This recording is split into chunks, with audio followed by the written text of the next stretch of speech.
Hello student, हम लोग आज बूढ़ी काकी के बारे में पढ़ेंगे। बूढ़ी काकी मुंशी प्रेमचंद के द्वारा लिखी गई एक कहानी है। बूढ़ी काकी का यहाँ पर हम लोग उनके जीवन के बारे में पढ़ेंगे। बूढ़ी काकी कहानी में कुछ पात्र जो हैं बहुत महत्वपूर्ण हैं। इन्हीं पात्रों को लेकर हमारी ये कहानी लिखी गई है। बूढ़ी काकी में सबसे पहली जो पात्र है वो काकी है। उनका भतीजा बुद्धिराम, बुद्धिराम की पत्नी रूपा, ठीक है, और बुद्धिराम की लड़की लाडली और बुद्धिराम का लड़का खुशराम है। ठीक है, इन्हीं पांचों पात्रों को लेकर ये कहानी जो है वो लिखी गई है। बूढ़ी काकी में मुंशी प्रेमचंद ने बुढ़ापा और बचपन दोनों का वर्णन किया है। इन दोनों में समानता दिखाने की कोशिश की है, या बतलाने की कोशिश की है। मुंशी प्रेमचंद जो है हिंदी साहित्य में कलम के जादूगर माने गए। उनकी भाषा सबसे ही सरल और अनोखी मानी जाती है। यहाँ पर हम लोग बूढ़ी काकी के बारे में पढ़ेंगे। पहली लाइन हम लोग की स्टार्ट होती है, बुढ़ापा बहुधा बचपन का पुनरागमन हुआ करता है। बूढ़ी काकी में जीवा स्वाद के सिवा और कुछ चेष्टाएं शेष नहीं थी। हम लोग यहाँ पे पढ़ने के पहले कहानी का सारांश जान जाए कि यहाँ पर किसके बारे में कहा जा रहा है। तो बूढ़ी काकी में बूढ़ी काकी का जीवन का वर्णन किया गया है। बूढ़ी काकी एक वृद्ध महिला है जिनका इस संसार में कोई नहीं है। उनके पति और उनके बच्चे जो है वो मृत्यु को प्राप्त हो जाते हैं। ठीक है, इनका इस संसार में कोई नहीं है, मात्र एक उनका भतीजा बुद्धिराम है। बूढ़ी काकी अपनी सारी संपत्ति अपने भतीजे बुद्धिराम के नाम लिख देती है। संपत्ति लिखवाते समय बुद्धिराम उनसे बहुत लंबे चौड़े वादे करता है, लेकिन जैसे ही संपत्ति बूढ़ी काकी उसके नाम लिख देती है, कुछ समय के बाद बुद्धिराम का व्यवहार जो रहता है वो काकी के प्रति बदल जाता है। काकी को घर में खाने के लिए कोई पूछता भी नहीं है ढंग से, जिसके कारण काकी क्या होती है, को ग्लाइन होती है। काकी चित्कार करती है, रोती है। पूरे गांव में ये बात प्रसिद्ध हो जाती है कि काकी सिर्फ खाने के लिए रोती है। ठीक है, एक दिन काकी जो थी बुद्धिराम के परिवार में अगर किसी से प्रेम बहुत ज्यादा करती थी तो लाडली से। लाडली बुद्धिराम की छोटी लड़की है। लाडली जो होता था अपने खाने के सामानों को क्या करती है, सभी से बचाकर, ठीक है, काकी के पास ले जाकर खाती है, क्योंकि काकी के पास उसके दोनों भाई नहीं जाएंगे। ठीक है, इसके वजह से वो क्या करती है, काकी के पास ले जाकर अपने चीजों को खाती है, जिसको खाने के लिए कुछ भी मिलता है। तो जैसे वो खाने के लिए कुछ बाहर से कुछ चीजें जब वो लाती है या उसको घर में मिलता है तो वो काकी के पास जाकर उन चीजों को खाती है अपने भाइयों के डर से। और काकी भी उसमें अपना हिस्सा लगा लेती है और उसे भी कुछ लाडली से खाने को मिल जाता है। इसीलिए इन दोनों को आपस में बहुत ज्यादा लगाव होता है। लाडली काकी के प्रति जुड़ाव करती है अपने भाइयों के बचाव में, और काकी लाडली से इसलिए जुड़ती है क्योंकि उसको भी लाडली के द्वारा कुछ खाने को मिल जाता है। एक दिन बुद्धिराम के घर में उसके लड़के सुखराम का तिलक आता है। घर में बहुत सारे पकवान बनते हैं, मेहमानों से घर भरा रहता है। अपनी काकी कोठरी में बैठे बैठे व्यंजनों के बारे में सोचा करती है और इच्छा होती है उनके अंदर कि वो भी जाकर उन व्यंजनों का स्वाद ले या खाए। काकी को मन ही मन लगता है कि वो सारे व्यंजन उसके घर में सभी खा लिए होंगे, मेहमान खा लिए होंगे और सभी व्यंजन समाप्त हो जाएंगे और उसको कुछ भी नहीं मिलेगा। कभी पूरियों की सुगंध से काकी व्याकुल हो जाती है और सोचती है कि जहाँ पर व्यंजन बन रहे हैं मैं वहीं जाकर इनका आनंद ले लूं। वो अपनी कोठरी से किसी तरह से घसियाते घसियाते क्या होती है, ठीक है, व्यंजनों के पास पहुंचती है जहां पर व्यंजन बन रहे होते हैं। लेकिन रूपा अपने कार्य में व्यस्त रहती है और व्यस्तता के कारण उसके अंदर क्रोध की भावना कहीं न कहीं जन्म लेती है। और जैसे ही वो काकी को देखती है कढ़ाई के पास, उसका क्रोध जो रहता है वो सभी काकी के ऊपर उबलकर गिर जाता है, या मानो कि काकी पर बरस पड़ता है। रूपा काकी पर बहुत सारे चित्कार करती है, चिल्लाती है, बुरा भला कहती है, और काकी जो रहता है उसकी बातों को सुनकर, ठीक है, पूरी तरह से क्या होती है, सहम जाती है और अपनी घसियाते घसियाते अपने आके कोठरी में बैठ जाती है। उसे लगता है कि शायद रूपा ने सही कहा है, जब मेहमानों ने ही भोजन नहीं किया है तो मुझे व्यंजन कहाँ से मिलेंगे। कुछ समय के बाद फिर काकी व्यंजनों के लिए व्यग्र हो उठती है और उसको लगता है कि अब तो सारे मेहमान जो होंगे वो खाकर चले गए होंगे और मुझे किसी ने पूछा भी नहीं होगा।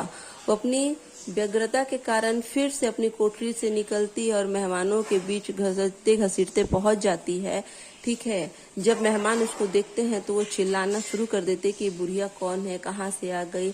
इस बार बुद्धिराम उसे क्या करता है, अपने क्रोध का उसके ऊपर ठीक है प्रदर्शन करता है और बुद्धिराम क्या करता है, काकी को घसीटता हुआ ले जाकर उसकी कोठरी पे ले जाके पटक देता है।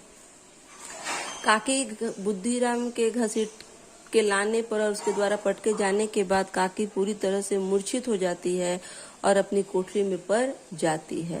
इस तरह से तिलक हो जाता है। तिलक में खाना पीना नाचना गाना सब समाप्त हो जाता है और सभी अपने अपने घर चले जाते हैं। लाडली यहाँ पर अपने व्यंजनों को क्या करती है कि जो कि पिटारी में छिपा कर रखती है काकी के लिए, अपनी पूरियों को जब सभी रात को सो जाते हैं तो वो काकी के पास ले जाकर उन पूरियों को देती है, काकी को उठाती है और जब काकी उन पूरियों को खाती है तो उनकी भूख जो रहती है और बढ़ जाती है। काकी लाडली से और पूरियों की मांग करती है लेकिन लाडली के पास और पूरियां नहीं रहती है। वो कहती है अंत में काकी लाडली को कि तुम मुझे वहां ले चलो जहां पर मेहमानों ने भोजन किया होगा, और लाडली उनको वहां पर लेकर जाती है जहां पर मेहमानों के जूठे पत्तल फेंके रहते हैं। काकी वहां पर जाकर जूठे पत्तलों पर से उठा उठाकर भोजन का क्या करती है, स्वाद लेती है और खाती है। इसी दौरान रूपा की नींद टूटती है और रूपा जब देखती है कि लाडली उसके बगल में नहीं है तो लाडली को वो खोजती है और खोजते खोजते वो देखती है कि काकी जो है जूठे पत्तलों से भोजन को व्यंजनों को उठाकर खा रही है और लाडली वहां पर चुपचाप खड़ी है। यह दृश्य देखकर पूरी तरह से रूपा कांप जाती है। उसको डर हो जाता है कि इस घृणित कार्य के लिए ईश्वर उसे क्षमा नहीं करेगा और इसका दंड कहीं न कहीं वो उसके बच्चे को देगा। रूपा ईश्वर से डरती रहती है। तुरंत जाकर एक थाल में व्यंजनों को परोसती है और परोस कर ले जाकर काकी के सामने देती है और काकी से क्षमा याचना मांगती है और कहती है कि वो उसे माफ कर दे। काकी तुरंत अपने अपमान को भूलकर उन व्यंजनों को खाने लगती है। ठीक है, इस तरह से काकी जो रहता है हृदय से खुश होकर रूपा को दुआएं देने लगती है, आशीष देने लगती है और वो अपने अपमान को भूल जाती है। इस द्वारा हम लोग देखते हैं कि यहाँ पर काकी का पूरा सारांश जो था हम लोग यहाँ पर देख पाते हैं। इसके बाद हम लोग इस कहानी को पढ़ना शुरू करेंगे। हम लोग ये कहानी देखेंगे। बुढ़ापा बहुधा बचपन का पुनः आगमन हुआ करता है।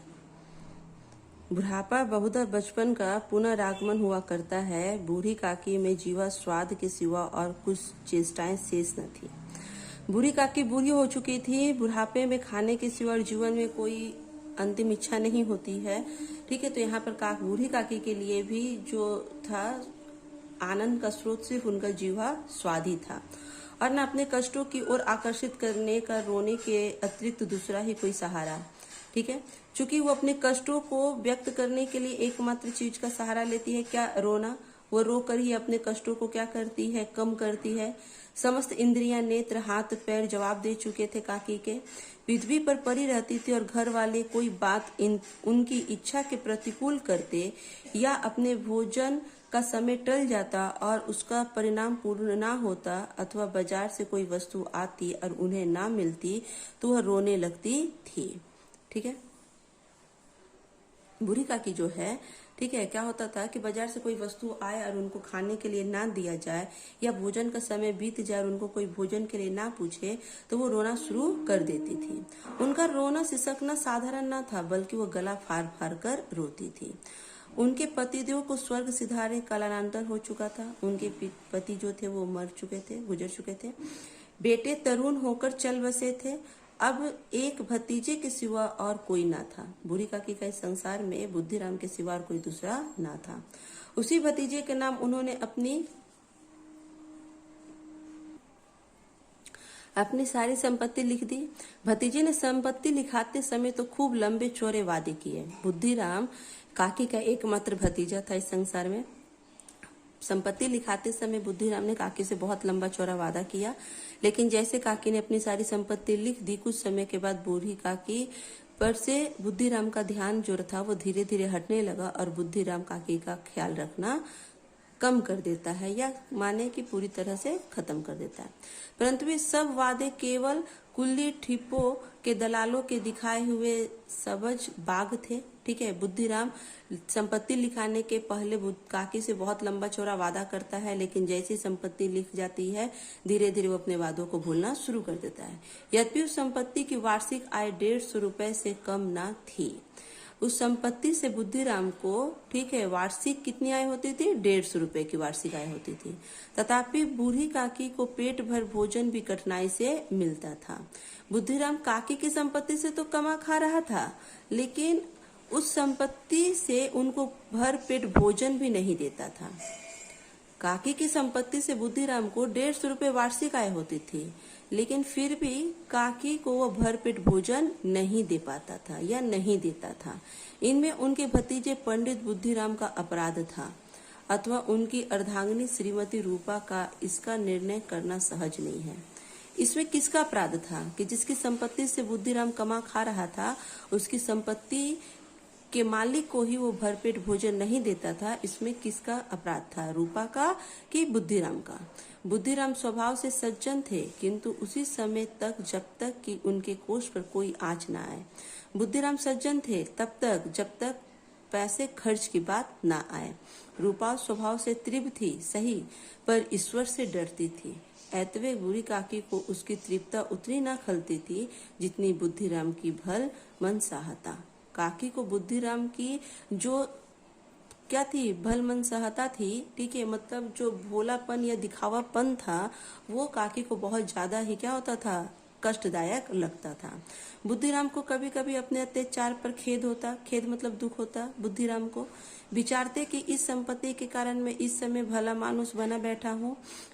यदि मौखिक आश्वासन और सुखी सहानुभूति में स्थिति में सुधार हो सकता तो उन्हें कदाचित कोई आपत्ति न थी। बुद्धिराम को लगता था कि बूढ़ी काकी की संपत्ति से ही आज मैं भला मानुष बनकर बैठा हूँ। अगर मेरे मुख के बोलने से ही, मेरे मुख के आश्वासन से ही काकी के व्यवहार में कुछ परिवर्तन आता, कुछ सुधार आता और स्थिति बदल जाती तो इसमें उसको कोई परेशानी, कोई खेद नहीं था। परंतु विशेष व्यय मतलब खर्च का भय सत्यष्टा को दबाए रखता था। लेकिन बुद्धिराम को लगता था कि जब मुझे खर्च करना पड़ेगा या खर्च की बात आ जाएगी तो ये कारण वो क्या करता था, अपनी इच्छाओं को दबाकर रख लेता था। मतलब वो स्थिति को सुधारने में अगर पैसे खर्च की बात आती है तो उसको स्थिति सुधारने की वो प्रयास नहीं करेगा। यहाँ तक कि यदि द्वार पर कोई भला आदमी बैठता होता तो बूढ़ी काकी उस समय अपना राग अलापने लगती। अगर बुद्धिराम के घर कोई द्वार पर कोई व्यक्ति आ जाता उससे मिलने के लिए तो काकी उसके सामने जाती और अपना राग अलापने लगती, मतलब अपनी बातों को उस भले मानुष से कहना शुरू कर देती। वह आग हो जाते। आग होना मतलब गुस्सा हो जाना। कौन गुस्सा हो जाता? बुद्धिराम। काकी जो द्वार पर लोग आए हैं उनसे वो बातें करने लगी है, अपने दुख को गाने लगी है। यह बात सुनकर बुद्धिराम जो था वो गुस्सा हो जाता था और घर में आकर जोर से डांटते और काकी को आकर घर में क्या करते, डांटते। लड़कों को बूढ़ों से स्वाभाविक विदेश होता ही है और फिर जब माता पिता का यह रंग देखते तो बूढ़ी काकी को और भी सताया करते। ठीक है, बुद्धिराम के 2 बेटे और 1 बेटी थी। जब देखते दोनों बेटे कि मेरे माँ बाप ही काकी को नहीं पूछते हैं तो वो दोनों भी उसको क्या करते थे, चिढ़ाते थे, उससे क्या करते थे, उसको रुलाते थे। कोई चुटकी काट कर भागता, कोई उन पर पानी की कुल्ली कर देता। काकी चीख के मारे रोती, परंतु यह बात प्रसिद्ध थी कि वह केवल खाने के लिए रोती है। उसके लड़के बुद्धि काकी को क्या करते थे, परेशान करते थे। जब वो रोना और चिल्लाना शुरू करती थी तो सभी को ये लगता था कि काकी तो सिर्फ खाने के लिए रोती है। इतवे उनके संताप और अर्तनाद पर कोई ध्यान नहीं देता था। हाँ, काकी कभी क्रोधतुर होकर बच्चों को गालियां देने लगती तो रूपा घटना स्थल पर अवश्य आ पहुंचती थी। काकी बहुत ज्यादा कभी कभी गुस्सा होने लगती और बच्चों को गाली देने लगती तो रूपा आकर वहां पर खड़ी हो जाती। उसको खड़ा देखकर काकी जो होता, इस भय से काकी अपनी जीवा कृपान को कदाचित ही प्रयोग करती थी। जैसे ही काकी के सामने रूपा आकर खड़ी होती थी, काकी अपनी गाली बच्चों को जो देती थी वो रोक लेती थी, बंद कर देती थी और चुप हो जाती थी। यद्यपि उपद्रव शांत का यह उपाय रोकने से कहीं अधिक उपयुक्त था। उपद्रव शांति का यह उपाय रोने से कहीं अधिक उपयुक्त था। मतलब रोने से यह अच्छा था कि काकी अपने गुस्से को प्रदर्शित कर कर उनको गालियां दे देती थी, ठीक है, यह बात रोने से कहीं अच्छी थी। लेकिन जैसे ही रूपा आकर उनके सामने खड़ी होती, वो क्या कर देती थी, चुप हो जाती थी। संपूर्ण परिवार में यदि काकी से किसी को अनुराग था तो वह बुद्धिराम की छोटी लड़की लाडली से है। संपूर्ण परिवार में यदि काकी को किसी से अनुराग था तो वह बुद्धिराम की छोटी लड़की लाडली थी। लाडली अपने दोनों भाइयों के भय से अपने हिस्से की मिठाइयां चबेना बूढ़ी काकी के पास बैठकर खाया करती थी। लाडली को जो कुछ भी खाने के लिए मिठाइयां और चबेना मिलता वो काकी के पास जाकर खाया करती थी। उसका रक्षागार था, ठीक है, काकी उसकी रक्षागार थी लाडली की। और यद्यपि काकी की शरण उनकी लोलुपता के कारण बहुत महंगी पड़ती थी, ठीक है, यद्यपि भाइयों के अन्याय से कहीं सुलभ थी। इसकी स्वार्थनुकूलता ने उन दोनों में प्रेम और सहानुभूति का आरोपण कर दिया। क्योंकि लाडली को जो भी कुछ मिलता तो वो अपने भाइयों के डर से जाकर काकी के पास खाया करती थी और काकी को भी लाडली में से कुछ खाने को मिल जाता था। इसलिए दोनों के मन में एक दूसरे के प्रति अनुराग की भावना जाग जाती है। रात का समय था। बुद्धिराम के द्वार पर शहनाई बज रही थी। गांव के बच्चों का झुंड विस्मयपूर्ण नेत्रों से गाने और रसास्वादन कर रहा था। चारपाइयों पर मेहमान विश्राम करते हुए नाइयों से मुकरियां लगवा रहे थे। समीप ही खड़ा हुआ भाट बिरादवली सुना रहा था। कुछ भावज्ञ मेहमानों ने के वाह वाह पर ऐसा खुश हो रहा था मानो इस वाह वाह का यथार्थ में वही अधिकारी है। दो अंग्रेजी पढ़े नवयुवक इस व्यवहार से उदासीन थे। आज बुद्धिराम के बेटे का तिलक है। शहनाई बज रही थी, मेहमान आए हुए थे और वहां पर क्या हो रहा था, गाना बजाना चल रहा था। लेकिन जो कुछ दो नवयुवक पढ़े लिखे थे वो लोग क्या कर रहे थे, इस परिवेश से, इस ग्वार मंडली से क्या हो रहे थे, अपने आप को अलग समझ रहे थे और इनको क्या कर रहे थे, अपने से अलग, मतलब कहा जाए कि गवार समझ रहे थे इनका गाना और बजाना। आज बुद्धिराम के बड़े लड़के खुशराम का तिलक आया है। यह उसी का क्या है, उत्सव है। घर के भीतर स्त्रियां गा रही थी। रूपा मेहमानों के लिए भोजन के प्रबंध में व्यस्त थी। भट्टियों पर कढ़ाई चढ़े थे। एक में पूरियां कचौरियां निकल रही थी और दूसरे में अन्य पकवान बन रहे थे। बुद्धिराम का बेटा खुशराम का तिलक था। मेहमान आए थे, पूरियां कचौरियां छन रही थी, पकवान बन रहे थे। एक बड़े हंडे में मसालेदार तरकारियां पक रही थी। घी और मसाले की क्षुद्रवर्धक सुगंधित चारों ओर। बूढ़ी काकी अपनी कोठरी में शोक में विचार की भांति बैठी हुई थी। वह स्वाद मिश्रित सुगंध उन्हें बेचैन कर रही थी। वे मन ही मन विचार कर रही थी कि संभवतः मुझे पूरियां ना मिलेगी, इतनी देर हो गई, कोई भोजन लेकर नहीं आया, मालूम होता है सब लोग भोजन कर चुके हैं और मेरे लिए कुछ न बचा। यह सोचकर उन्हें रोना आया, परंतु अपशकुन के भय से वह रो न सकी। काकी पूरियों के स्वाद से इतनी बेचैन हो रही थी कि उन्हें लग रहा था कि आज उन्हें खाने के लिए कोई नहीं पूछेगा। वो मन ही मन क्या कर रही है, सोच रही है कि सब कोई खाकर चला गया है, सारे मेहमान चले गए हैं, घर वालों ने खाना खा लिया है और उन्हें किसी ने पूछा भी नहीं। यह सोचकर उन्हें रोना आया, लेकिन वो अपशकुन और रूपा के भय से रो ना सकी। हाय, कैसी सुगंधित है। अब मुझे कौन पूछता है, जब रोटियों के ही लाले पड़े हैं तब ऐसे भागे कहाँ कि भरपेट पूरियां मिले। काकी को लग रहा था कि मुझे तो रोटी पूछने वाला कोई नहीं है, तो फिर ऐसे भागे कहाँ है कि मुझे पूरियां मिलेगी। यह विचार कर उन्हें रोना आया, कलेजे में एक हुक से उठने लगी, परंतु रूपा के भय से उन्होंने फिर मौन धारण कर लिया। बूढ़ी काकी देर तक इन्हीं सुख दुखदायक विचारों में डूबी रही। घी और मसालों की सुगंधी रह रहकर मन को आपे से बाहर कर देती थी। मुंह में पानी भर आता था। पूरियों का स्वाद स्मरण कर हृदय में गुदगुदी होने लगती थी। काकी बार बार पूरियों को याद करके, स्वादिष्ट भोजन को याद करके उनके मुंह में पानी आ जाता था और उनकी स्मरण में हृदय में क्या होती थी, गुदगुदी होती थी। किसे पुकारूं, आज लाडली बेटी भी नहीं आई। दोनों छोकरे सदा दिक किया करते थे, आज उनका भी कहीं पता नहीं। कुछ मालूम होता कि क्या बन रहा है।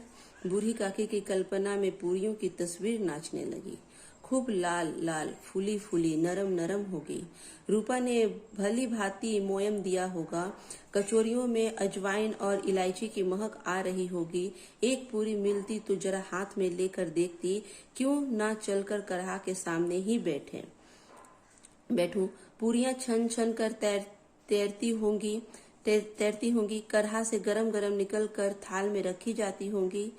काकी यहाँ पर बैठकर पूरियों के बारे में सोच रही हैं। उन्हें लग रहा है कि पूरियां किस तरह से बनी होंगी। काकी पहले कहती है कि फूल हम वाटिका में भी सूंघ सकते हैं, परंतु फूल हम घर में भी सूंघ सकते हैं, परंतु वाटिका में कुछ और ही बात होती है। कहने का मतलब है कि फूल अगर हम कोई घर पर लाते हैं तो सिर्फ अकेले फूल की क्या रहती है, हमें सुगंध प्राप्त होगी। लेकिन अगर हम उस फूल की वाटिका में चले जाते हैं तो पूरे फूल के द्वारा वो वातावरण ही पूरा सुगंधित होता है। तो काकी को भी यही लगता है कि जहाँ पर पूरियां छन रही हैं, अगर हम वहां चले जाते हैं तो स्वाद, जो सुगंध जो होगा, उसका आनंद बहुत ज्यादा उठाया जा सकता है। इस प्रकार निर्णय करके बूढ़ी काकी उड़कू बैठकर हाथों के बल सरकती हुई बड़ी कठिनाई से चौखट उतरी और धीरे धीरे रेंगती हुई कढ़ा के पास जा बैठी। यहाँ आने पर उन्हें उतना ही धैर्य हुआ जितना भूखे कुत्ते को खाने के वाले के सम्मुख बैठने पर होता है। काकी को कढ़ा के पास आकर उतना ही धैर्य हुआ जिस तरह से कोई भूखा कुत्ता अगर खाने वाले के सामने बैठता है तो उसे लगता है कि खाने वाला खाकर उसके लिए कुछ छोड़ेगा या उसे भी देगा, उसे भी भोजन मिलेगा। इसी तरह से काकी को कढ़ा के पास आकर संतुष्टि मिलती है। रूपा उस समय कार्यभार से उद्विग्न हो रही थी। रूपा अपने कार्य में बहुत व्यस्त थी। कभी इस कोठे में जाती, कभी उस कोठे में, कभी कढ़ा के पास आती, कभी भंडारे में जाती। किसी ने बाहर से आकर कहा, महाराज ठंडई मांग रहे हैं। ठंडई देने लगी। इतने में फिर किसी ने आकर कहा, भाट आया है, उसे कुछ दे दो। भाट के लिए सीधा निकाल रही थी कि एक तीसरे आदमी ने आकर पूछा, अभी भोजन तैयार होने में कितना विलंब है, जरा ढोल मजीरा उतार दो। ठीक है, इस तरह से रूपा अपने कार्यों में क्या है, व्यस्त है। उसे नाना प्रकार के कार्य करने हो रहे हैं क्योंकि वो अपने घर में अकेली है। बेचारी अकेली स्त्री दौड़ते दौड़ते व्याकुल हो रही थी, झुंझलाती थी, कुड़ती थी, परंतु रोष के प्रकट करने का अवसर न पाती थी। भय होता कहीं पड़ोसिने यह न कहने लगे कि इतने में ही उबल पड़ी। प्यास से उसका कंठ सूख रहा था, गर्मी के मारे फूकी जाती थी, परंतु इतना अवकाश भी नहीं था कि जरा पानी पी ले अथवा पंखा लेकर झले। यह भी खटकता था कि जरा आंख हटी और चीजों की लूट मची। वो काम करते करते थक चुकी थी, लेकिन उसको लग रहा था कि अगर वो इसका प्रदर्शन करेगी तो पड़ोसिन उसकी शिकायतें करेंगी। फिर उसे लगता था कि अगर वो आराम करने लगती है तो सामानों की लूट मच जाएगी, सामानें उसकी चोरी हो जाएंगी। इसीलिए वो अपने काम में ठीक है व्यस्त, परेशान होने के व्याकुल होकर क्या करती है, तो अपने कार्य को करती रहती है। इस अवस्था में बूढ़ी काकी को कढ़ा के पास बैठा देखकर वह जल गई। जब रूपा कढ़ा के पास काकी को बैठा हुआ देखती है तो बहुत ज्यादा क्रोधित हो जाती है। क्रोध ना रोक सका। इसका भी ध्यान ना रहा कि पड़ोसिन बैठी हुई हैं, मन में क्या कहेंगी, पुरुषों में लोग सुनेंगे तो क्या कहेंगे। जिस तरह मेढक केचुए पर झपटता है उसी प्रकार वह बूढ़ी काकी पर झपटी और उन्हें दोनों हाथों से झिंझोड़ते कर बोली, ऐसे पेट में आग लगे, पेट है या भार। कोठरी में बैठते क्या दम घुटता था। अभी मेहमानों ने नहीं खाया, भगवान को भोग नहीं लगा, अब तक धैर्य न हो सका। अगर आकर छाती पर सवार हो गई, जल जाए सी जीभ। दिन भर खाती न होती तो न जाने किसकी हांडी में मुख डालती। गांव देखेगा तो कहेगा कि बुढ़िया भर पेट खाने को नहीं पाती, तब तो इस तरह मुख बाय फिरती है। डाइन मरे न माझा छोड़े, नाम बेचने पर लगी है, नाम कटवा कर दम लेगी। इतना ठूसती है, न जाने कहाँ भस्म हो जाता है। लो भला चाहती हो तो जाकर कोठरी में बैठो बैठो, जब घर के लोग खाने लगेंगे तब तुम्हें भी खाना मिलेगा। तुम कोई देवी नहीं हो कि चाहे किसी के मुख में पानी ना जाए, परंतु तुम्हारी पूजा पहले हो जाए। नाना प्रकार की बातें काकी को बूढ़ी काकी को रूपा सुनाती है। अपनी पूरा क्रोध जो वो अपनी व्याकुलता जो रहती है वो काम करते करते जो व्याकुल हो जाती है, परेशान हो जाती है, ठीक है, वो सारा क्रोध जो रहता है काकी को करहा के पास देखकर उस पर उतार देती है और तरह तरह के उनसे बातें और क्या करती है, ताने उसको सुनाती है, बूढ़ी काकी को सुनाती है। बूढ़ी काकी ने ना सिर उठाया, ना रोई, ना बोली, चुपचाप रेंगती हुई अपनी कोठरी में चली गई। आघात ऐसा कठोर था कि हृदय और मस्तिष्क की संपूर्ण शक्तियां, संपूर्ण विचार, संपूर्ण भार उसी ओर आकर्षित हो गए थे। बूढ़ी काकी इतना कुछ सुन ली थी रूपा से कि अब बूढ़ी काकी का सारा ध्यान जो था रूपा की बात की तरफ आकर केंद्रित हो जाता है। जिस तरह नदी में जब कगार का कोई बृहद खंड कटकर गिरता है तो आसपास का जल समूह चारों ओर से उसी स्थान को पूरा करने के लिए दौड़ता है। जिस तरह से नदी में अगर कोई वृक्ष, कोई लकड़ी का टुकड़ा, बड़ा सा बृहद खंड अगर गिरता है तो कुछ समय के लिए पानी वहां पर खाली होता है और तुरंत अगल बगल के पानी जल समूह जो रहता है उसको भरने के लिए दौड़ पड़ती है। उसी तरह से यहाँ पर